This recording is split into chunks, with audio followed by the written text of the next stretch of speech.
There we go. I'm back, meatballs, guys. Namaste. Happy Saturday. God bless. How are all of you, man? Yeah, it's been a couple of days, man. Work has been... Anybody saying the economy's bad, I think I say bullshit. Come to my work, man.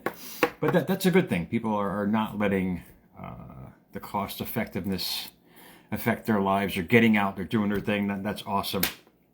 But speaking about getting out, I was out the other day. Finally had a chance to get out and get some shopping done. And hit my Walmart, doing my thing. Doing the usual thing here for America's Mentor. And I said I need a lighter, man. I got to get stuff for my candles, as you see flickering below my face here. Candles are a huge part of America's Mentor. I love it. I love the sense of it. Anyway, I go to the candle aisle, nothing. I said, I need a lighter. Where the lighters at, man? You ever go that? You're in the store like, where the lighters at? And I step out of the candle aisle, and this pops on the floor, man. This is right. I was just like, you want to see somebody embarrass themselves? Yep, I did. I laughed so hard because the universe basically just answered my call. And this is not coincidence, guys. This is a heartfelt desire to get a lighter. The problem was I wanted the stem lighter, so I wasn't succinct enough when I was asking the universe. Therefore, I just kind of put something there. Where do you find something like this in the middle of an aisle of a Walmart? Brand new, mind you. Probably somebody stole it and left it there. But that, you know, when you start experiencing stuff like that, you start realizing the true power that you have. And we all know we have power.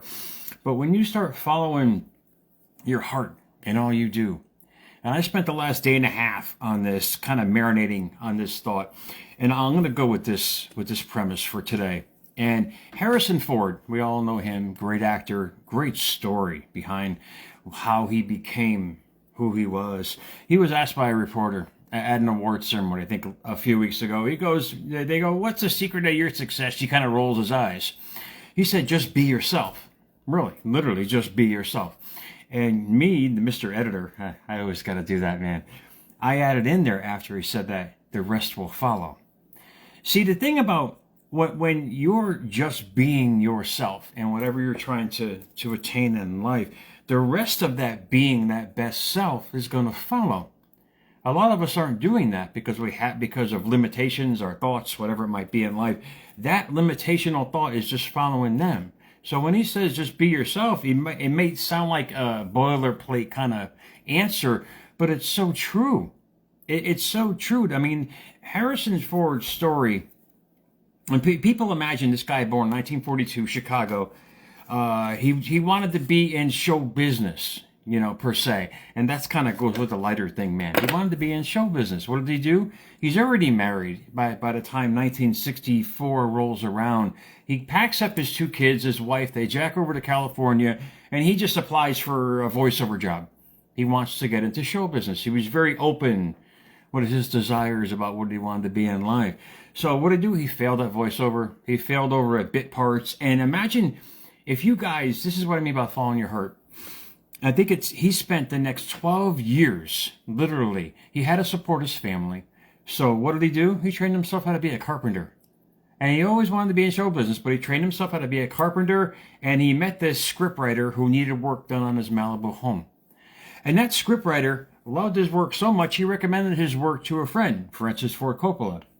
And Francis Ford Coppola's other friend, George Lucas, kind of get the picture of what I'm talking about here, guys. He wanted to be in show business, but he did everything to attract the right situations to bring that. And Francis Ford Coppola just finished The Godfather, and this is how long it was ago. And he wanted to expand his office, so he had Harrison come in there and do carpentry work. And this guy's a self-taught carpenter. He taught himself how to do all this stuff. And next thing you know, his friend George Lucas sees it and says, wait a minute, I like that. Let's bring him into the new Star Wars movie I'm creating back then. This is 1976. So he had a generalization of what he wanted. He wanted to be in showcase, just like I had a generalization of this lighter that I needed to get instead of being more precise in what I wanted to get. I never found the actual lighter. I was laughing so hard I embarrassed myself.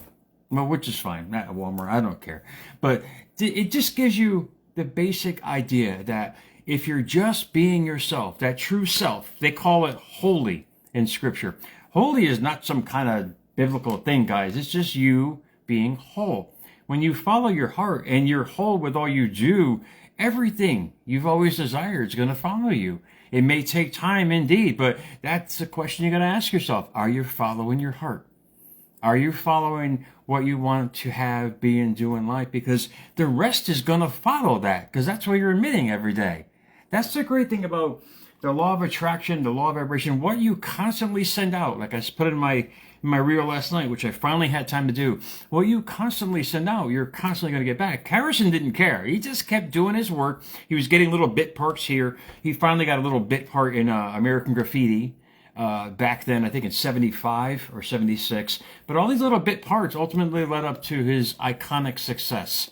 Just because he wanted to be in show business. He just sent out a general idea of what he wanted to be, and it came to him by him just being there and being the part, acting the part, constantly trying, constantly being, constantly doing. And out of the quote box today from that long dissertation, I apologize. If it doesn't feel right, it will never turn out right. How many of you are actually, this is a question I had to ask myself for the longest time. I think the Rocky movies, to me, are, you guys got to realize, I mean, they're teaching you quantum science. If you really watch these movies and see what, not just the actor, not just the actor in general, but the storyline behind it. They're teaching us that if you follow your heart in all you do, no matter what happens, it's going to happen. Rocky 2 was a perfect example of if it doesn't feel right, it will never turn out right. You got a guy who just got invited to fight the world champion.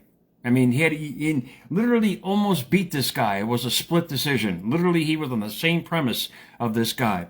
But once he finished the fight, everybody told him, oh, you got a bad eye. As Mick said, you got a bad eye. Your tools don't work anymore. And what did Rocky do? He started to believe that.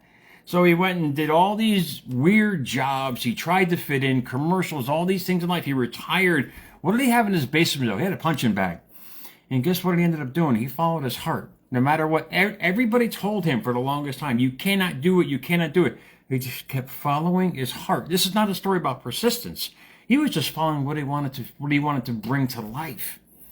And if something keeps drawing you back, that's an indication that you're on the right path. Because you can't get away from it. It's like me. Every time I see my phone, I think of America's Mentor, or I'm writing, I think of America's Mentor. It just keeps drawing me back in. No matter how busy I might be at work, no matter what I'm doing, I'm always getting drawn back to my heart. And it's something for you guys to think about, because whatever's drawing you in there, it's gonna bother you. It's gonna piss you off. It's like a gnat that won't go away. It's up to you to answer the call. So if it doesn't feel right, it will never turn out right. Whatever you're doing now, if it's not feeling right, what you're doing, know that you're on the wrong path. You understand that you're on the wrong path, which is fine. When you start listening to your heart, start following your heart, just be yourself. The rest will follow. This is what makes it so simple. And a couple words out of that feel to be conscious of an inward impression. In other words, something that's already here, that impresses us, that drives us, that juices us every single day, or a state of mind, the constant thought. Just like I said, the next word is right. Right. And everybody says, what the hell is right and wrong? It doesn't matter, meatball. Right is conforming to the facts or truth, hence righteous. And they say that in scripture all the time, guys. Righteous. That's just you being upright, genuine, and real. And when you get past the esoteric language behind it, you'll realize it's just a simple word of you expressing who you are, the facts about you, that true you. And it's a really simple analysis of self. Proverbs said it, keep your heart with vigilance. From it flow the springs of life. That's where just be yourself, the rest will follow. It's really simple to, I'm sorry, it took me a couple of decades to figure it out. But once I realized, the light bulb went off in the head. Doesn't matter what the world tells you. Doesn't matter what anybody says about you, to you, for you. Whatever you feel in your heart is right. If you follow that, that's your guidepost. That's your emotional guidance system. That's the way that you need to go. Believe me, you will not be disappointed, because just be yourself. The rest will follow. In other words, that best self in your life. And it should be a great wake-up call to you guys out there, guys. You're contemplating all these different things in life. They call it midlife crisis. It's not midlife crisis, meatball. You've been doing stuff you didn't want to do for the longest time, and now your heart's saying, hello, I'm here for you. Listen to me. I got your gift, man. You just got to listen to it all the time. And when you start focusing on it all the time, you start bringing it out with all you do. These things start popping up. These synchronicities, coincidences in life of what you truly focus on, you are going to get. So guys, happy Saturday. I have to get to work again. Guys, America's Mentor _radio. I hope this helped, man. If it doesn't feel right in your life, doesn't feel right. You've listened to the outside world probably to attain it. When you start listening to yourself, you're going to start to gain it. Guys, at America's Mentor on YouTube, at America's Mentor on Twitter, guys. Happy Saturday. Follow your heart. Who gives a shit what anybody thinks, man? Seriously, follow your heart. You fucking deserve a better life. We all deserve a better life. We all deserve better in our lives. If we follow our heart the right way, the way we want to, the rest is going to follow. Guys, have an awesome Saturday, guys, man. I'll see you guys soon.